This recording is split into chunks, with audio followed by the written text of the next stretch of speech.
What's up, everyone? Welcome to another episode of Milk and Cookies presented by Milky. I'm Vass, I'm one of your hosts, and this week we're in London. I need to stop doing the accent.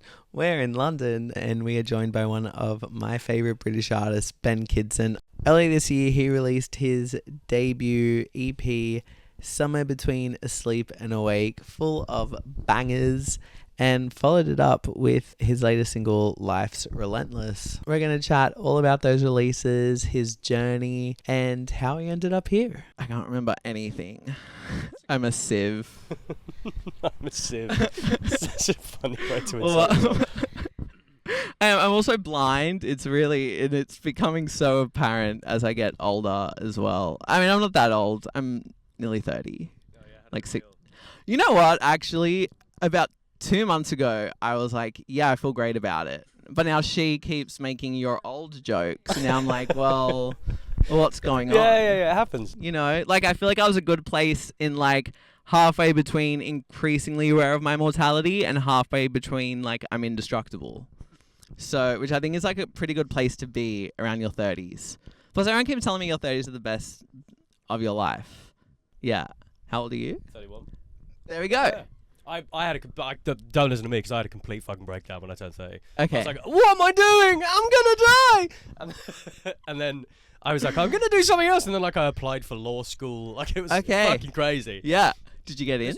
Well, my mum lost my degree, which was good in the end because that was when I went viral. Yeah. I was like, oh fuck, can't apply for law school. Just better make some stupid videos. Yeah. And it went viral. And I was like, oh. This has turned out fantastic. Much better. Not like really 7 years of work. Yeah. I mean, like, obviously 7 years of work, but not like exams. Yeah. Hated those. Let's take it back to the beginning of life and the journey of man. But what's I don't know, but I think it's gonna be great. The journey of man. Well, what has been like the journey towards music? What's kind of like the musical background that led you down this path? Oh, my grandma was like a ragtime piano player in Canada in like the 30s. Well, she was here in the 30s, but she played in a band. She was actually she was a fantastic piano player. She became quite well known in her local area, and she was invited to be part of a broadcast for a new music program on the BBC. On like the 3rd of September, 1939. Damn, I love the specifics. So she didn't ever get her new music broadcast, which in the days when there were 2 radio channels, that would have blown her career. Yeah. Because the Germans invaded Poland. Yeah. And all the broadcasting switched over to wartime programming. So she went into work in a factory instead. But she was still a fantastic piano player. She played in bands in the evenings. And then my mum, on that side as well. Yeah. My mum was a dancer. She was in the West End. She came from Toronto to London to try and make it as a dancer, and then got her first job, and then she was in the West End for like 15 years. Damn. And then I grew up. It was me and my sister. Mum gave us a lot of music. Emily had piano lessons with my sister, and I had guitar lessons. Emily didn't get very far. She's not. Love her. Love you, Em. But not a great piano player. Can she dance like your mum? If she was here, she'd say yeah. Okay. I think she can. Yeah, she's got. Lovely. She's got. So I learned like Spanish guitar for ages. So I didn't sing or like really use my voice. I wanted to be a guitarist in a band, and I learned how to like. So when you're playing Spanish guitar, it's it's all about storytelling without words. Yeah. So much of it is about using the melody to like take people to places and then come back. So I did that for like 12 years before I joined a band and kind of got into the more like pop side of things. Yeah, I was in a bunch of bands, and then I decided I wanted to be a songwriter. I wrote songs for like a few like teenagers with pop deals, and then I realised I wasn't the centre of attention, and I hated that. So I started an artist career. That's me. That's why literally when you were like, oh, am I going to be alone? I was like, well, I can jump in. Like, I can jump in. If you don't mind. Yeah, so I decided I wanted to be the centre of attention again. Put some songs out, then COVID hit. I got long COVID. That didn't go very well. I was actually out for like a year. I couldn't breathe properly for like a year. Yeah. So 2023, you started releasing music. 2023, I started releasing music properly again. I took a few things down. So there are a couple of songs that I play live. I feel like a lot of British people do that. Yeah. They kind of take it all down and start over again. Yeah, I wanted to have like complete creative control because I spent quite a lot of time trying to work out what to do. Mm-hmm. So there was like pop records, there was a folk record, there was like something like the first song I ever had that did any sort of streaming numbers was like a trap beat. Yeah. And like when you're trying to find stuff out, I think it's so important for artists to be able to try and find things out. But then sometimes a year later you're like, that was fucking terrible. I got to get rid of that immediately, which is what I did. So yeah, as legally speaking, I started putting records out in 2023. What is the first? Oh, that was with oh, let's not talk about that. Let's not fucking on Apple Music. I can't remember the name, but it's like a photo of you, and there's like a pinkish hue to it. Yeah. I was all about the pink background for a while. I really liked that. Yeah. That was Heaven and Joking. Yes. Those songs are great. I'm gonna redo those at some point. Started releasing in 2023. Obviously, 3 years later, 2026. We have the. Is it billed as an album or EP? It isn't. It's an EP. I thought so, but Apple Music bills it as an album. Yeah, so I was like, I don't know if that was. Well, I was like I said, I was trying to work out what to do with the rest of my life, and then in the short term, I'd been a pop songwriter, and I'd been working on all these records, and a lot of my mates were in pop, or had made very poppy songs and had success with it. I had just always been in that world of like kind of. I still admire the craft of pop songs so much. Like writing a great pop song, like the Sabrina Carpenter album, not the last one. Well, the last one's great as well, but the one before it is just like every song on that is just unbelievable songwriting. Yeah. It's undeniable. And I'd always kind of been fascinated by that world, but then there's always an undertone when you're a pop songwriter, especially in London. I don't know if it's the same in ours. Everyone who's in that world is kind of trying to write a song to please someone else. Right, okay. They're trying to write the song that the A&R guy's going to love. They're trying to write the song that the radio guy's going to love, or the one that will go viral. Yeah. And I think sometimes you can lose yourself and what you actually like in trying to make sure that everyone else likes what you're making. Yeah. And last year in March, it was like the first time I was kind of like, well, like I sort of sat back for a second. I got back from my dad's birthday. We went on holiday, and then I was just kind of back in the studio, literally with nothing to do. And I was like, what do I actually like? I started fucking around for the first time. I was quite drunk at a birthday and got home and made this song where I just talked over something. And it was like, I would have never done that sober the first time because it felt so silly. And I sent it to my mate, Megan Sola Ginto, shout out, she's great. And she was like, oh yeah, you just found your thing, right? You found that this is your thing. And I sent it to a couple of other mates and they were like, oh, this is amazing. So then I just started talking. I stopped singing, as much as it was very painful to accept that it maybe my singing voice was the problem. No. It was everyone else is the problem. Everyone else was like we're never the problem. The talking thing kicked off. I put that dating app song out and it just went viral, and then that moment when that song went was the first time where I could finally say like, oh, I'm not mental for trying to make this happen. Like this is not like, you know when you see those people on the X Factor like, no, Simon, actually I'm going to be a star. I love that. It's the first time, and I was starting to feel like one of them. My favorite one is the lady who she's like, I can sing better than Kylie, better than Daddy, better than Madonna. Can I just say though, I actually think she wasn't a bad singer. No, and especially like her voice was alright. Her voice was alright, and especially for like early 2000s pop, like she could have had a career. It's just when you prefix it, with all of this stuff. Bigger than Madonna. I've been seeing it around the town. I actually literally saw the video again last night. It felt like a holy experience being here and seeing the video pop up on my feed. Incredible. Yeah, but I was starting to feel like her. I started to feel like this guy. Like I tried so many things, and there'd been times where like A&R guys or big managers had like been sniffing around, and then all of them had ended up not taking. Yeah, right. And there had been just enough of that to kind of keep me going, but I'd never really had like a notable break. Mm-hmm. And I'd been at it for like 10, 12 years, and I was just starting to feel a bit crazy. And then that moment when that went viral, I was like, okay, it doesn't matter really what happens now. I'm not completely insane for thinking I was good at this. Yeah. And that went, and I got my managers who we were talking about earlier. Like, I love them; they're fucking brilliant. And then I had this other song, Shiver, and all of a sudden, I felt like I was onto something that I really like. It just felt like something we could all. I realised for the first time I was writing something that I really felt, but also I felt connected with everybody too. Like, though in a sense, I felt like I was writing it, but I knew that I could play it to people, and I sort of knew they were going to feel it too. Yeah. In a way that, not in the way that I was trying to write something that they would like. I wasn't trying to get them to really like a catchy melody. No. I was just saying things, and I was kind of wondering whether that was how they felt too. And every so often you just hit something, and you realise that we all feel like that. Exactly. And that was very special. And now I'm back to the sort of fucking around stage. Nice.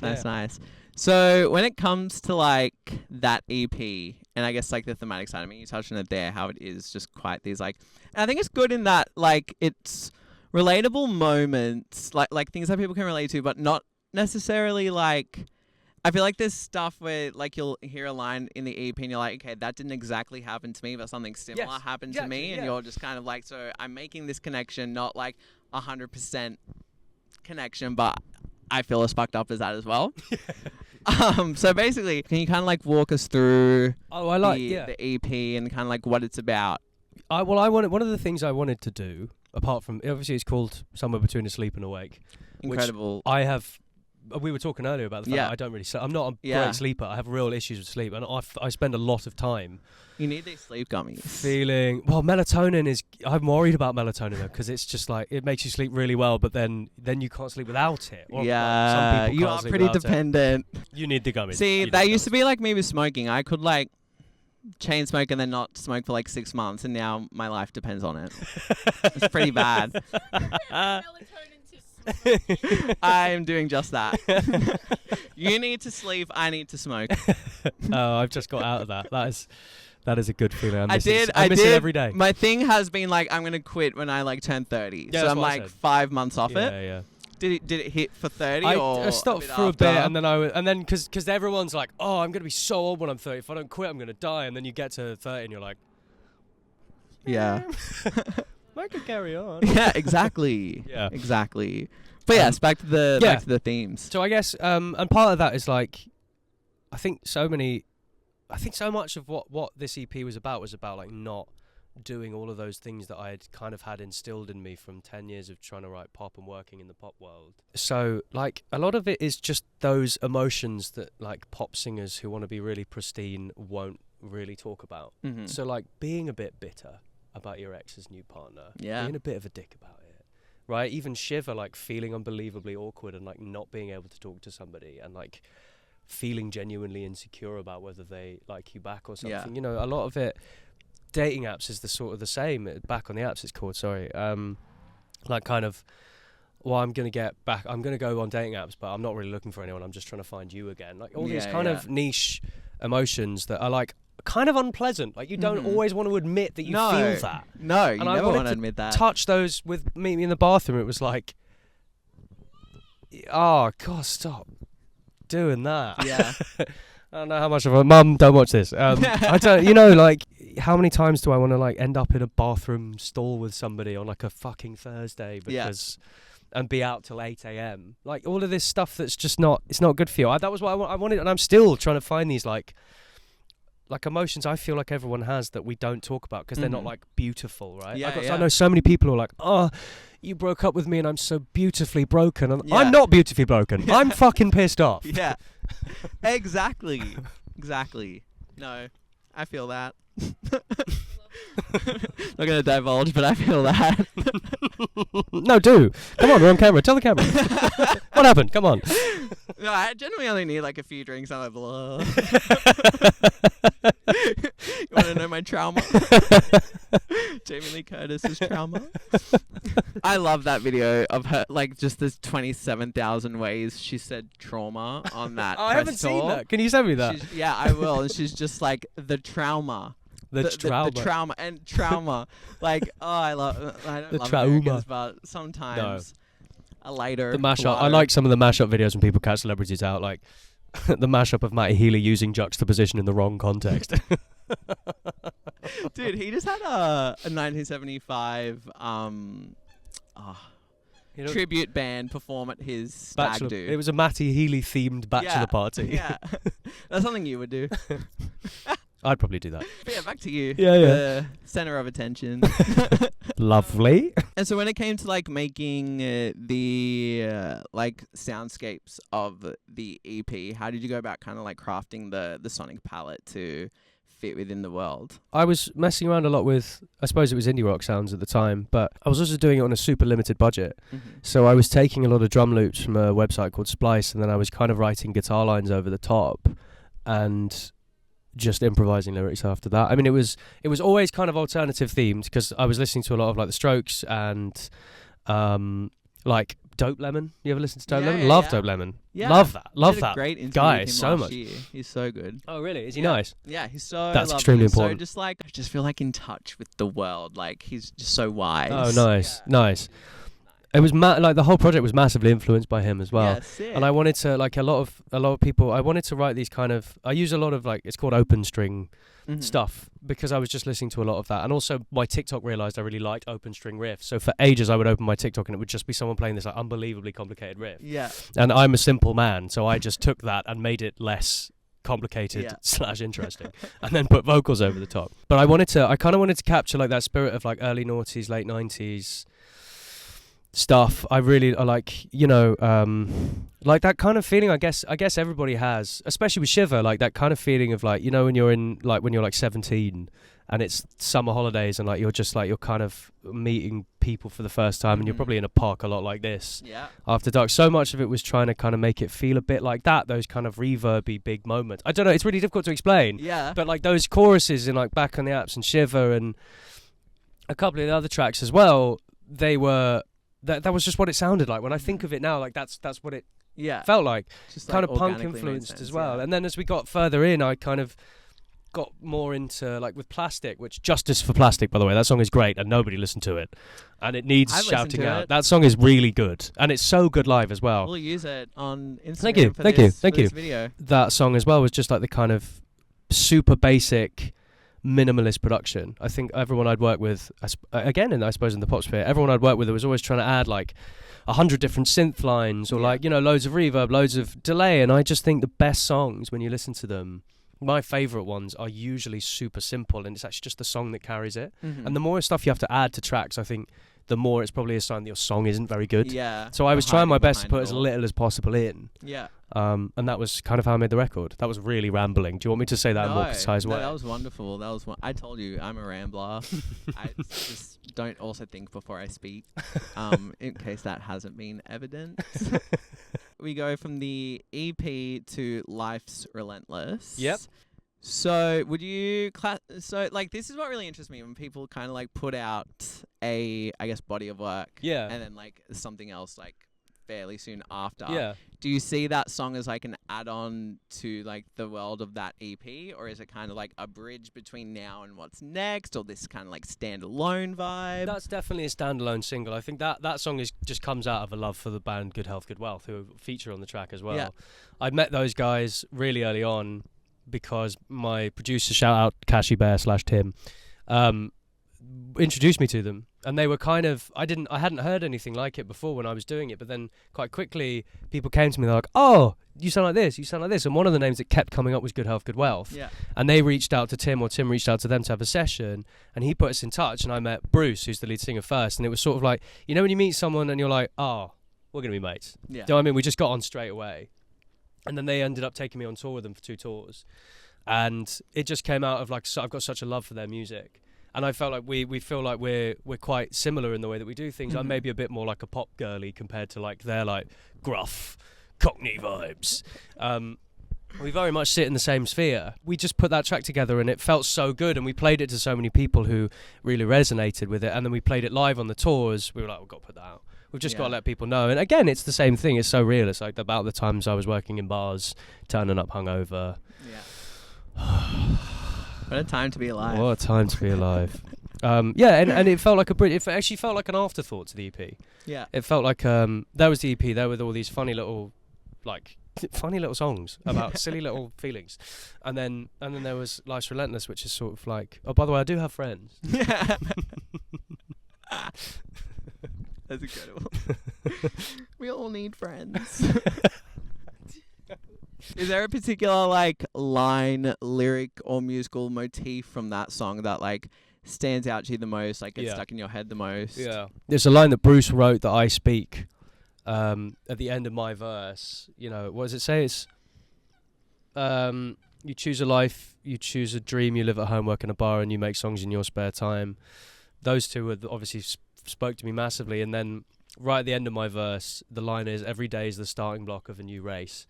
And Bruce wrote that, and I was like, oh, fucking hell, man. That is so fucking good. You know, that good. Kind of, that sense of, even though things were happening and things are moving now, it's still like, you have to push so hard to make things you want to happen. Yeah. And that never really stops. And I just thought he encapsulated that so much with writing that line. And I think it's perfect. And then also get into crypto, get Duolingo, download a dating app and meet someone you don't know, because that's like, was my entire life. Yeah. Hey. She's got like 2,000 matches on Bumble right now. Bumble? Guys. Bumble's rubbish. She's banned on Hinge. Did you get banned from Hinge? What did you do? What did you do? No, I suggest. So she's in a band, by the way. She's in a band. She's in a band, and when we were doing stuff for the band, I suggested. Yeah. What if you just made a Hinge account for the band to invite people to the show and like to stream? People have done that. Yeah. Told me to do that. She got banned. Oh, did That's actually not a me thing. Oh, that's like, annoying. I thought she was using the guy's number. I've got a band from Dating App Story, which we have to capture the whole thing because it starts off like dodgy and it ends okay. Like when I was sort of 21, 22 and Tinder turned up, right? I downloaded Tinder and there were like a lot of, you know, you're trying to make your bio to like stand out and find people funny. And there were a lot of profiles on Tinder at the time that were like actually 17 because you had to be 18 to have the thing. Yeah, so right. I thought it'd be really, really, really funny to make my bio actually 12. Oh. So I'm banned for another 9 years. Oh, jeez. No, 6 years. Yeah, whatever it was. Damn. Yeah, banned from Tinder. Well, who uses Tinder banned anymore anyway? You know? No, I don't, yeah. Now we're up to date with Life's Relentless. Yeah. Because life really is quite relentless.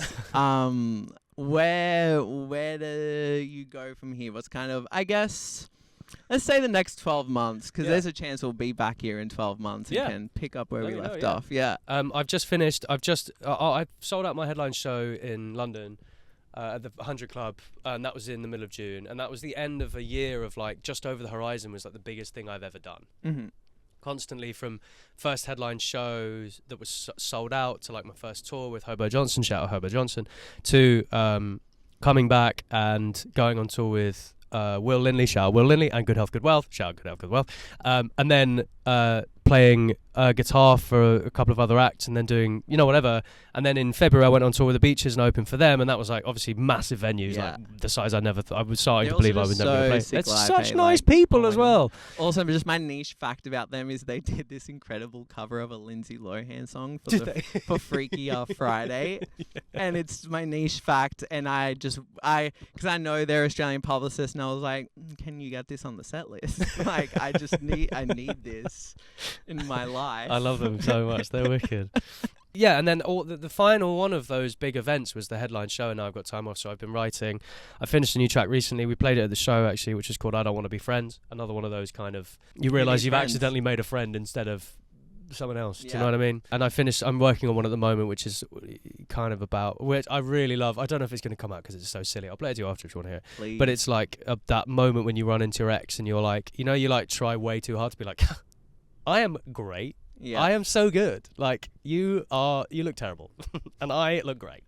You know that?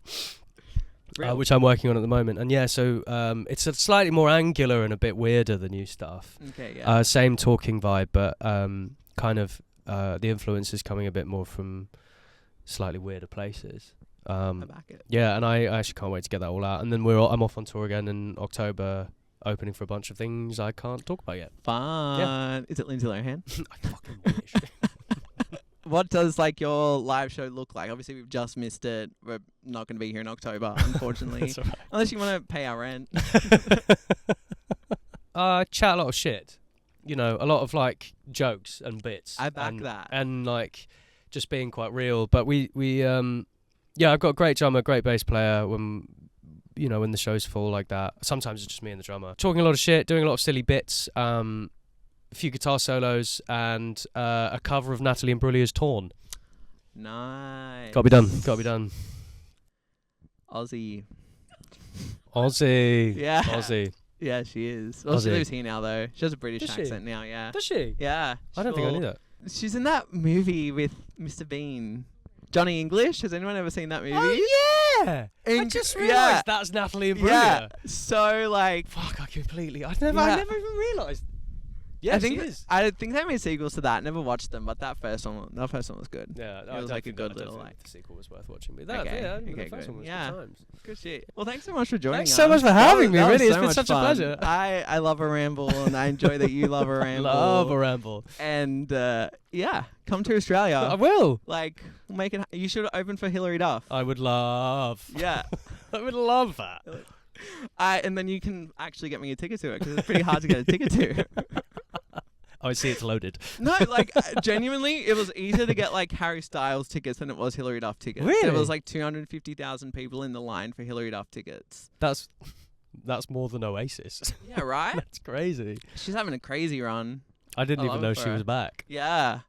You know what? It's a good album. Is it? Because I think, like, the fear with, like, a pop star who was big in the 2000s and kind of doesn't put music out for 15 years and comes back is that it's just going to be mum pop. Yeah, yeah. There's mum pop on the album, but I was like, it's actually quite good. Yeah. But it was produced by her husband who like wrote like Clarity for Zed. Oh, yeah. And he has like a really cool band as well. Actually, there's so many songs that give like 1975 vibes. Oh, you're just so loved in the UK. Shame it doesn't work with the British men back home. Okay, we're done. Bye. Bye.